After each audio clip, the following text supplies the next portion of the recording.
வேதம் கேட்போம். வெளிப்படுத்தின விசேஷம் 17ஆம் அதிகாரம். 7 கலசங்களுடைய அந்த 7 தூதரில் ஒருவன் வந்து என்னோடே பேசி, நீ வா, திரளான தண்ணீர்களின் மேல் உட்கார்ந்திருக்கிற மகா வேசியோடைய பூமியின் ராஜாக்கள் வேசித்தனம் பண்ணினார்களே, அவளுடைய வேசித்தனமாகிய மதுவால் பூமியின் குடிகளும் வெறி கொண்டிருந்தார்களே, அவளுக்கு வருகிற ஆக்கினியை உனக்கு காண்பிப்பேன் என்று சொல்லி ஆவிக்குள் என்னை வனாந்திரத்திற்கு கொண்டு போனான்.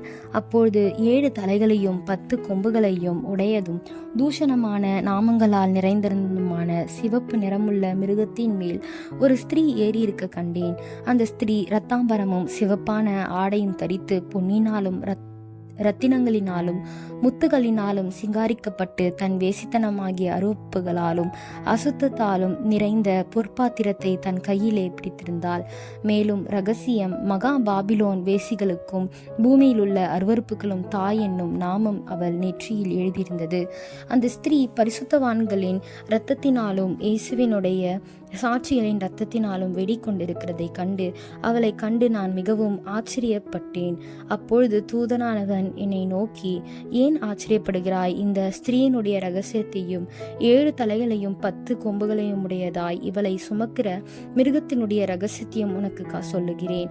நீ கண்ட மிருகம் உன்னே இருந்தது, அப்பொழுது இல்லை. அது பாதாளத்திலிருந்து ஏறி வந்து நாசமடைய போகிறது. உலக தோற்றத்து முதல் ஜீவ புஸ்தகத்தில் பேரெழுதப்பட்டிராத பூமியின் குடிகள் இருந்ததும் இராமற் போனதும் இனி இருப்பதுமாயிருக்கிற மிருகத்தை பார்த்து ஆச்சரியப்படுவார்கள். ஞானமுள்ள மனம் இதிலே விளங்கும். அந்த 7 தலைகளும் அந்த ஸ்திரீ உட்கார்ந்திருக்கிற 7 மலைகளாம். அவைகள் 7 ராஜாக்களாம். இவர்களில் 5 பேர் விழுந்தார்கள். ஒருவன் இருக்கிறான், மற்றவன் இன்னும் வரவில்லை.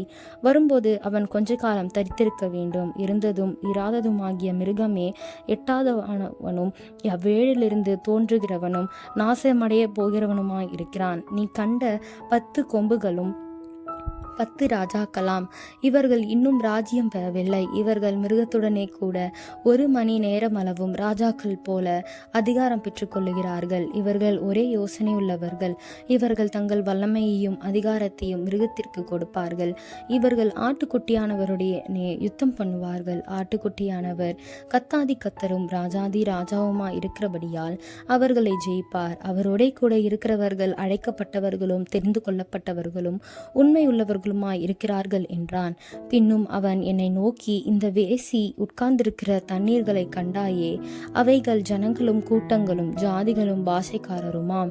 நீ மிருகத்தின் மேல் கண்ட 10 கொம்புகளானவர்கள் அந்த வேசியை பகைத்து அவளை பாழும் நிர்வாணமுமாக்கி அவளுடைய மாம்சத்தை பட்சித்து அவளை நெருப்பினால் சுட்டெரித்து போடுவார்கள்.